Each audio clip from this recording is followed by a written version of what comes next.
സുഖമായിട്ടിരിക്കുകയല്ലേ എല്ലാവരും? അപ്പോൾ ഇവിടെ ഞങ്ങൾ സുഖമായിട്ടിരിക്കുകയാണ്. അപ്പോൾ നമ്മൾ ഇന്ന് ടീക്കേക്ക് സീരീസിൽ ചെയ്യാൻ പോകുന്ന വീഡിയോ മറ്റൊന്നുമല്ല, ലെമൺ ടീക്കേക്ക് ആണ് കേട്ടോ. അപ്പം നാരങ്ങ വെച്ചിട്ടുണ്ടാക്കുന്ന നല്ല കിഡ്ലൻ ടീക്കേക്കാണ് നമ്മൾ തയ്യാറാക്കാൻ പോകുന്നത്. വളരെ സോഫ്റ്റ് ആയിട്ടുള്ള ഒരു കേക്കാണ് കേട്ടോ, നല്ല സോഫ്റ്റ് ആണ്. അപ്പം നാരങ്ങയുടെ ജ്യൂസ് ആയതുകൊണ്ട് തന്നെ നല്ലൊരു പ്രത്യേക സോഫ്റ്റ്നെസ് ഉള്ള കേക്കാണത്. അപ്പം നമുക്ക് ഒട്ടും സമയങ്ങളായി നോക്കാം എങ്ങനെയാണെന്നുള്ള അടിപൊളി ലെമൺ ടീക്കേക്ക് തയ്യാറാക്കി എടുക്കുന്നതെന്ന്.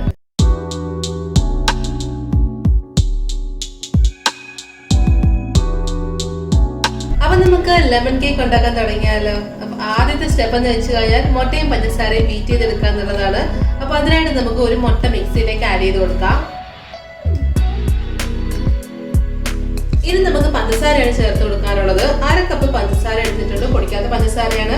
അതുകൊണ്ട് നമുക്ക് മിക്സിയിലേക്ക് ചേർത്ത് കൊടുക്കാം. അപ്പൊ നമുക്ക് മുട്ടയും പഞ്ചസാരയും കൂടെ ചേർത്തിട്ട് നന്നായിട്ടൊന്ന് ബീറ്റ് ചെയ്തെടുത്തിട്ട് വരാം. അപ്പൊ നമ്മൾ മുട്ടയും പഞ്ചസാരയും കൂടെ ചേർത്ത് നന്നായിട്ട് ബീറ്റ് ചെയ്തെടുത്തിട്ടുണ്ട്. നമുക്കൊരു ബൗളിലോട്ട് മാറ്റാം. ഇനി നമുക്ക് ചേർക്കാനുള്ളത് ഓയിലാണ്. അപ്പൊ നിങ്ങൾക്ക് ഓയിൽ ചേർത്ത് കൊടുക്കാം, അതല്ല ബട്ടറോ നെയ്യോ എന്ത് വേണമെങ്കിലും ചേർത്ത് കൊടുക്കാം. അപ്പൊ ഞാനിവിടെ ചേർക്കാൻ പോകുന്നത് ബട്ടറാണ്. ബട്ടർ മെൽറ്റ് ചെയ്ത് ബട്ടർ 1/4 കപ്പാണ് ചേർക്കാൻ പോകുന്നത്. അപ്പൊ നിങ്ങളുടെ കയ്യിൽ ബട്ടർ ഇല്ല എങ്കിൽ അതിന് പകരം പാം ഓയിലോ സൺഫ്ലവറോ അങ്ങനെ എന്തെങ്കിലും വെജിറ്റബിൾ ഓയിൽ ചേർത്ത് കൊടുത്താൽ മതിയാവും. ഏതായാലും 1/4 കപ്പ് ഓയിൽ ആണെങ്കിലും ബട്ടർ ആണെങ്കിലും 1/4 കപ്പ് ചേർത്ത് കൊടുക്കാം. അപ്പം ഞാനിവിടെ ബട്ടർ 1/4 കപ്പ് ചേർത്ത് കൊടുക്കാൻ പോവാണ്. ഇനി നമ്മൾ ഇതിലേക്ക് ചേർക്കാൻ പോകുന്നത് നാരങ്ങയുടെ തൊലിയാണ് കേട്ടോ.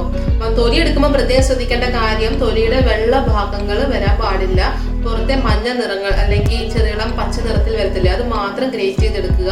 അതല്ലെങ്കിൽ നല്ലൊരു മൂർച്ചയുള്ള പിച്ചാത്തി കൊണ്ട് നമ്മൾ നന്നായി ചുരണ്ടി എടുത്താലും മതിയാകും. ഞാനിപ്പം 1/4 ടീസ്പൂൺ എടുത്തിട്ടുണ്ട്, അതുകൊണ്ട് നമുക്ക് ചേർത്ത് കൊടുക്കാം.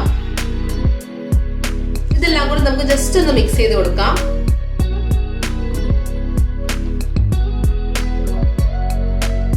ഇനി നമുക്ക് ചേർക്കാനുള്ളത് നമ്മുടെ നാരങ്ങ നീരാണ്. അപ്പം 2.5 ടേബിൾ സ്പൂൺ നാരങ്ങ നീരാണ് ഞാൻ ചേർക്കുന്നത്. അപ്പം കുഴപ്പമൊന്നുമില്ല, അതിന്റെ ഫ്ലേവർ ഒരുപാട് ഹൈലൈറ്റ് നിൽക്കുന്നൊന്നുമില്ല. നല്ല പ്രോപ്പർ ടേസ്റ്റുള്ള നല്ല അടിപൊളി കേക്ക് തന്നെ കിട്ടും കേട്ടോ. അപ്പൊ ഞാനിവിടെ 2.5 ടേബിൾ സ്പൂൺ നാരങ്ങ നീരാണ് ചേർക്കാൻ പോകുന്നത്. ഇനി നമുക്ക് നമ്മുടെ ഡ്രൈ ഇൻഗ്രീഡിയൻസ് ഒക്കെ നമുക്ക് അരിച്ച് ചേർത്ത് കൊടുക്കാം. അപ്പൊ നമുക്ക് മൈദയും ബേക്കിംഗ് പൗഡറും ബേക്കിംഗ് സോഡയും അരിച്ച് ചേർക്കാം. അപ്പൊ ഞാൻ എന്തായാലും മൈദ ഒന്ന് അരിച്ചെടുത്തതാണ്, എന്നാലും നമുക്ക് ഒന്നുകൂടി അരിച്ച് ചേർക്കാം. അപ്പൊ ആദ്യം നമുക്ക് 1 കപ്പ് മൈദ അരിപ്പയിലേക്ക് ആഡ് ചെയ്ത് കൊടുക്കാം. അടുത്തത് ബേക്കിംഗ് പൗഡർ ആണ് കേട്ടോ. Baking powder 1 teaspoon baking powder ചേർത്ത് കൊടുക്കാം.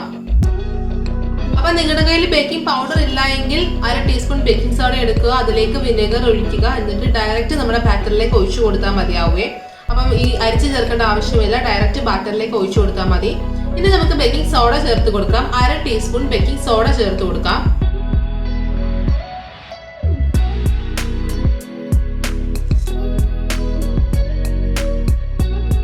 അപ്പൊ നമ്മൾ ഡ്രൈ ഇൻഗ്രീഡിയൻസ് ഒക്കെ അരിച്ച് ചേർത്തിട്ടുണ്ട്. ഇനി നമുക്ക് പാല് ചേർത്ത് കൊടുക്കാം. അപ്പൊ ഞാനിവിടെ 1 കപ്പ് പാൽ എടുത്തിട്ടുണ്ട്, നമുക്ക് കുറേശ്ശെയായിട്ട് ചേർത്ത് കൊടുക്കാമേ. ആദ്യം ഞാനൊരു 1/4 കപ്പ് പാൽ ഒഴിച്ചൊന്ന് മിക്സ് ചെയ്യട്ടെ. നമുക്ക് നമ്മുടെ പാല് കുറവായിട്ട് തോന്നുവാണെങ്കിൽ, കൺസിസ്റ്റൻസി ശരിയായിട്ടില്ല എങ്കിൽ നമുക്ക് കുറച്ചുകൂടെ പാൽ ഒഴിച്ച് നമുക്ക് സെറ്റ് ആക്കി എടുക്കാം. എന്തായാലും 1 കപ്പ് പാൽ എടുത്ത് വെച്ചേക്കെ.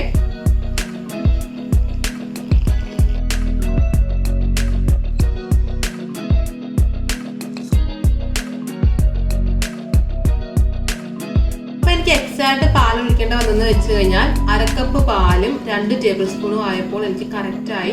കാരണം നമ്മൾ 2 ടേബിൾ സ്പൂൺ നാരങ്ങ നീര് ഒഴിച്ചിട്ടുണ്ടായിരുന്നില്ലേ, അതുകൊണ്ട് തന്നെ 1/2 കപ്പ് പാലും 2 ടേബിൾ സ്പൂൺ ആയപ്പോൾ എനിക്ക് കറക്റ്റ് ആയി. ചിലപ്പോൾ നിങ്ങൾക്ക് അങ്ങോട്ടും ഇങ്ങോട്ടോ കുറച്ച് വ്യത്യാസം വരുന്നതായിരിക്കും. അപ്പോൾ ഒന്ന് അഡ്ജസ്റ്റ് ചെയ്തേക്കുക, കൺസിസ്റ്റൻസി നോക്കി ചെയ്താൽ മതി.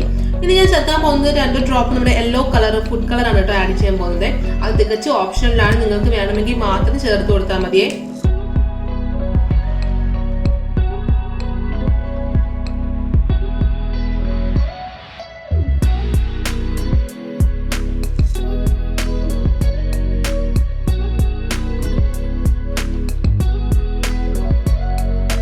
ബാറ്ററിയുടെ റെഡി ആയിട്ടുണ്ട്. നമുക്കിനി ഇത് കേക്ക് ടിന്നിലോട്ട് ഒഴിക്കാം. അപ്പൊ നമ്മുടെ ഈ കേക്ക് ഞാൻ സെറ്റാക്കി എടുത്തിട്ടുണ്ട്. അപ്പൊ ഞാൻ കുറച്ച് ബട്ടറാണ് സ്പ്രെഡ് ചെയ്ത് കേട്ടോ ഇത്തവണ. എന്നിട്ട് ഞാൻ ബട്ടർ പേപ്പറൊക്കെ ഇട്ട് സെറ്റാക്കി എടുത്തിട്ടുണ്ട്. അപ്പൊ നിങ്ങൾക്ക് ഓയിൽ വേണമെങ്കിലും സ്പ്രെഡ് ചെയ്ത് കൊടുക്കാം. അപ്പൊ നിങ്ങളുടെ കയ്യിൽ ബട്ടർ പേപ്പർ ഇല്ല എങ്കിലും കുഴപ്പമില്ല, കുറച്ച് ഓയിൽ ഒന്ന് സ്പ്രെഡ് ചെയ്തിട്ട് അതിന് മുകളിലായിട്ട് നമ്മുടെ മൈദ ഒന്ന് ഇട്ട് ഒന്ന് ഡസ്റ്റ് ചെയ്തെടുത്താൽ മതി. അത് നല്ല കേക്ക് നന്നായിട്ട് വിട്ട് വരുവേ. അപ്പൊ നമ്മുടെ ബാറ്റർ നമുക്ക് കേക്ക് ടിന്നിലേക്ക് ഒഴിച്ചു കൊടുക്കാം.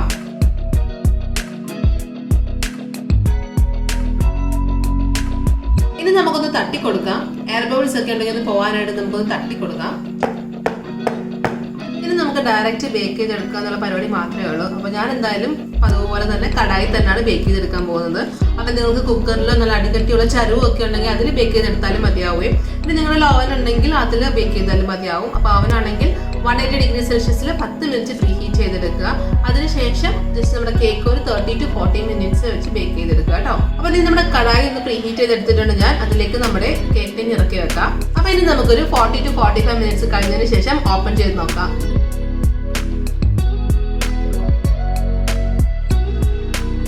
അപ്പോൾ ഈ 45 മിനിറ്റ്സ് കഴിഞ്ഞപ്പോൾ ഞാൻ ഓപ്പൺ ചെയ്തിട്ടുണ്ട്. നമ്മുടെ കേക്ക് നല്ല പെർഫെക്റ്റ് ആയിട്ട് വന്നിട്ടുണ്ട് കേട്ടോ. നമുക്കൊന്ന് ടൂത്ത് പീക്ക് വെച്ചൊന്ന് പ്രിക്ക് ചെയ്ത് നോക്കാം.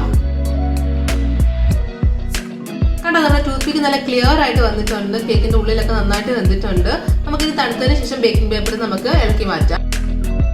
അങ്ങനെ നമ്മുടെ സൂപ്പർ ടേസ്റ്റി ആയിട്ടുള്ള ലെമൺ കേക്ക് ഇവിടെ റെഡി ആയിരിക്കുകയാണ്. ഞാൻ കുറച്ച് ഷുഗർ പൗഡർ മുകളിലൊന്ന് ഡസ്റ്റ് ചെയ്തിട്ടുണ്ട്. അപ്പോൾ കാണാൻ നല്ലൊരു ഭംഗി ഉണ്ടാവും. ഇനി നിങ്ങൾക്ക് ഷുഗർ ഒന്ന് മെൽറ്റ് ചെയ്തിട്ട് വേണമെങ്കിലും ജസ്റ്റ് കുറച്ച് ലെമൺ ജ്യൂസിലൊന്ന് മെൽറ്റ് ചെയ്തിട്ട് വേണമെങ്കിലും ഒഴിച്ചു കൊടുത്താൽ മതിയാവുകയെ. അപ്പോൾ നല്ലൊരു പ്രത്യേക ഒരു ഗ്ലോയും കിട്ടും. അപ്പോൾ നിങ്ങൾക്ക് അല്ലെങ്കിൽ ഷുഗർ പൗഡർ ഇട്ട് കൊടുത്താലും മതി. ഇനി നമുക്കൊന്ന് സ്ലൈസ് ചെയ്ത് നോക്കിയാലോ. നമ്മുടെ കേക്കിന്റെ ഉള്ളിലൊക്കെ എങ്ങനെയാണെന്ന് അറിയണ്ടേ? നമുക്കൊന്ന് സ്ലൈസ് ചെയ്ത് നോക്കാം.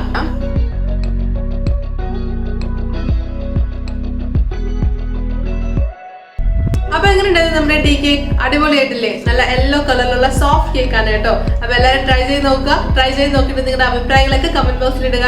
വീഡിയോ ഇഷ്ടമായി കഴിഞ്ഞാൽ ലൈക്ക് ചെയ്യുക, ഷെയർ ചെയ്യുക. ആദ്യമായിട്ട് വീഡിയോസ് കാണുന്നവരുണ്ടെങ്കിൽ ചാനൽ സബ്സ്ക്രൈബ് ചെയ്യാൻ വിട്ടുപോകണ്ട കേട്ടോ. തൊട്ടടുത്തുള്ള ബെല്ലൈക്കൺ കൂടെ എനേബിൾ ചെയ്ത് കഴിഞ്ഞാൽ ഞാനിടുന്ന വീഡിയോസ് ഒക്കെ നിങ്ങൾക്ക് നോട്ടിഫിക്കേഷൻ ആയിട്ട് ലഭിക്കുന്നതായിരിക്കും. അപ്പൊ ഇതുപോലെ നല്ല നല്ല റെസിപ്പീസുമായിട്ട് നമുക്ക് വീണ്ടും കാണാം. അതുവരെ ബൈ, ടേക്ക് കെയർ. രുചിയുടെ വർണ്ണങ്ങൾ നിങ്ങളുടെ മനസ്സ് നിറയ്ക്കട്ടെ. സ്നേഹത്തോടെ റോഷ്നീസ് ഫുഡ് ആൻഡ് ലൈഫ്.